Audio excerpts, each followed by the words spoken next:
Open-minded ka ba? Tara, yogurt tayo. Yung 3 kutsara mo, gawin nating 1 litro. 1 litro, 1 litro.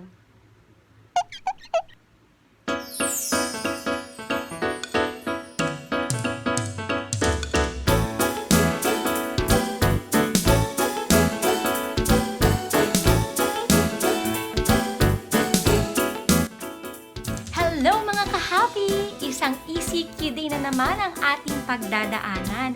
Pero hindi yan dahilan para hindi tayo mag-smile. This is the day that the Lord has made, so let's rejoice and let's be glad in it. Kung meron kang tirahan o nasisilungan, meron kang pagkain kahit papano, healthy ka, nakatanggap ka ng relief goods o makakatanggap ka lang o kahit hindi ka nakatanggap. Kung may trabaho ka o nakapagpahinga ka sa trabaho katulad ko, kung wala sa nabanggit pero humihinga ka pa, aba, meron kang dahilan para maging masaya. Welcome to Happiness with Monmon, and I am Monica Luis Almeda, and it is my joy to share happiness with you today. Tara na, gawa tayong yogurt. Wait lang. Marami pa akong happy videos na isa-share sa inyo. At soon, I'm going to share with you my experiences as a brand ambassador or event model and as a commercial model. Tadhana! Tanggap ko! Ikaw yan? Gulat ka, no? Oh yes, that was me! At sa mga susunod kong videos, malalaman nyo kung paano ang mukhang ito na hindi naman kagandahan ay nabigyan ng pagkakataon na mag-appear on a TV commercial. So please subscribe to my channel and click that bell button para notified ka kapag nag-upload ako ng mga happiness videos. Sige na, mag-subscribe na kayo para makagawa na tayo ng yogurt. Tara na, gawa na tayo ng yogurt.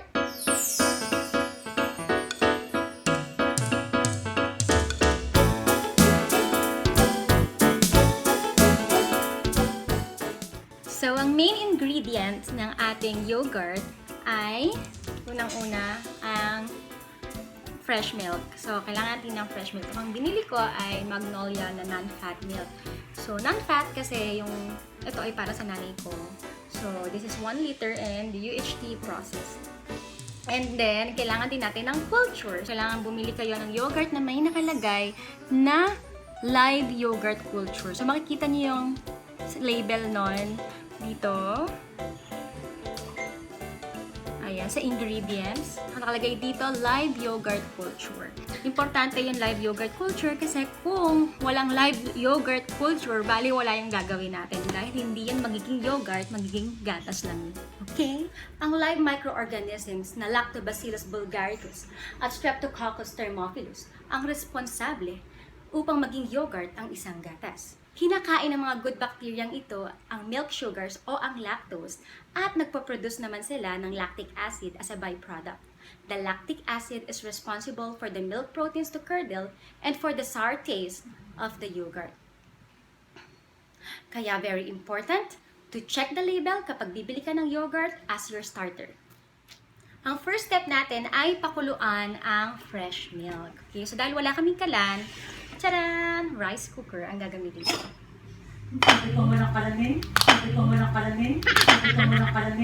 Dapat 80 degrees Celsius yung init niya. Pero wala din namang problema kung papakuluan mo. Basta agapan mo lang dahil baka umapaw. Kasi pag kumulo yan, naapaw yan. Sayang yung matatapon. Tandaan mo, nagtitipid tayo. Kaya nga tayo gumagawa ng yogurt na ganito para makatipid. Tapos magsasayang ka ng gatas. Tayin natin siyang minute. And occasionally, hahalu-haluin mo siya para hindi masunog yung ilalim. Ang ating unang step ay tinatawag na pasteurization. Ito ay ang pag-init ng gatas upang patayin ang mga unwanted microbes na maaaring mag-cause ng pagkapanis ng gatas mo or maging kakompetensya ng mga good bacteria during the incubation process. Diba? Parang kailangan din nating mag-alis ng mga bagay na hindi ka dapat-dapat, yung mga bagay na makakasira sa atin. Ang arte ha.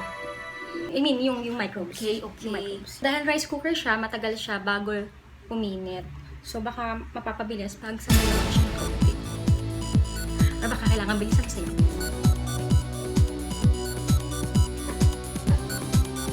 20 minutes later.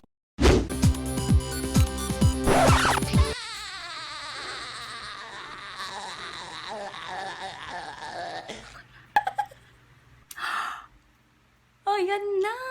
Kumukulo na! Ayan na. Okay, so dahil kumukulo na siya, ay papatayin ko na siya. Dahil, tandaan, inaagapan natin siya na huwag umapaw. And, ilipat natin siya sa malinis na container. So, mayroon akong container dito. To. So, usually, ginagamit nila ay garapon na malinis. So, ini-sterilize muna nila. Pero, ako, so far, kahit hindi ko i-sterilize yung lalagyan, maayos naman, nakakagawa naman ako ng successful na yogurt. So, pwede natin sterilize. So, ang galing ko, 'di ba? Sabi ko, haluin nyo para hindi masunog yung ilalim. Pati may akin, sunog ang ilalim. ako pa nagkamali. Ay, huwag niyong gagayahin. Kailangan naman natin ngayon gawin ay antayin siya na lumamig. 'Di ba? Ang saya. Kanina, malamig yung gatas, pinainit. Tapos ngayon naman, papalamigin ulit. Huh? So, yeah. So, kailangan siya lumamig up to 40 degrees Celsius. So, para siyang taong may lagnat. Ganun dapat yung init niya. Maganda kung meron kang candy thermometer, pero kung wala kang candy thermometer, pwede ka sigurong kumuha ng taong may lagnat, tas compare mo yung init. Hindi, joke lang. Wala kang candy thermometer, pwede rin yung kamay mo. Kung kaya mo nang idaw-daw yung kamay mo doon sa milk na makakatagal ng mga 3 to 5 seconds, pwede na yon. So, dahil wala akong candy thermometer, idadaw-daw ko na. Mainit. Mainit. Kung mapapansin nyo, no, sa milk nyo, habang pinapalamig nyo, magkakaroon siya ng parang ganyan sa ibabaw. So, okay lang yan. Halo mo lang siya ulit. Crucial ang temperature sa proseso. 40 to 45 degrees Celsius ang environment na conducive para sa mga live bacteria upang maging active sila. On colder environment, pwede naman silang matulog o maging inactive. At kapag sobrang taas naman ang temperature, ay pwede silang mamatay. And that means mission failed. Okay, so tingnan na nga natin kung ang init na hindi na ako mapapasok. 1, 2, 3, 4, 5. Okay, malamig na. So, favorite na ng nanay ko. So, lagi niya to sa akin pinapaluto. Minsan nga, hindi pa ubos yung ginawa ko. Meron na namang fresh milk sa ref. So, ibig sabihin, gumawa na ako ng bago. Pero, ewan ko lang kung malaman niya na dinadaw-daw ko to kung maging favorite pa niya. So, okay, next step natin, lalagyan na natin ng yogurt. So, make sure na merong live active cultures. Okay, so siguro pwede na ang 2 hanggang 3 kutsara ng yogurt. 1, 2, and 3. Ayan. So, haluin lang natin, maigi. So, next step natin ay ibabalot natin siya sa kumot or tuwalya at tela. So, kailangan natin siyang ibalot para hindi mawala agad yung init niya. So, kailangan nga kasi ma-maintain yung init na conducive para sa incubation process niya. So, pwede mo rin siyang ilagay sa cooler or sa thermos. Yung iba nilalagay siya sa styro na container or pwede rin sa oven na nakapatay. Dahil wala kami ng lahat ng nabanggit na yon, dito ko siya nilalagay sa aming cabinet. So, wala kaming kalan, so nag-rice cooker ako. Wala kaming candy thermometer, so kamay-kamay lang. So, wala rin kaming pang kahit anong pwedeng taguan para ma-incubate to. Kaya dito na lang sa cabinet. So, improvise na lang muna dahil wala akong mga ganung bagay. Pero success naman siya for the longest time. Okay, so ang kailangan mo lang talaga siguraduhin ay walang mga langgam na nakakaalam na nasa cabinet ang yogurt mo. Kaya kailangan mong tumingin sa paligid. Ngayon, habang napatalikod ang kalanggam, ipasok mo.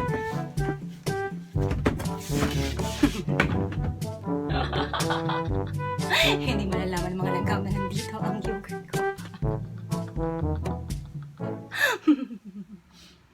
Ang last step natin ay ang incubation period, kung saan nahayaan natin ang mga live bacteria upang gawin nila ang kanilang trabaho for at least 7 hours. Ito ay ang kainin ng lactose at mag-produce ng lactic acid as a byproduct. Mas matagal ang incubation period, mas maasim at mas malapot ang yogurt mo. Okay, so dahil 8 p.m. na ngayong gabi, so bukas ko na to pwedeng kunin. So kita-kits tayo tomorrow and we will see kung anong mangyayari sa ating yogurt. So, after 14 hours, ito na ang ating yogurt. Inalis ko na siya doon sa loob ng cabinet at tinanggal ko na yung mga nakapalibot sa kanya na towel. By the way, in the middle of the incubation period, naglagay ako ng mainit na tubig sa garapon at pinatong ko dito. Tsaka ako binalot ulit ng towel just to keep the temperature warm and to keep the microorganisms active. So, eto na. Buksan na natin. Wow! Look at that. See? Ayan. So, hindi na siya splashy. Tapos, nakita ko parang bubuo na siya. Amoy yogurt na din. Tapos, kapag ayan o, thick na siya. See? It's a success! Look. So, pag may makikita kayo mga parang watery dyan na fluid na puti. Stir in mo lang siya ulit.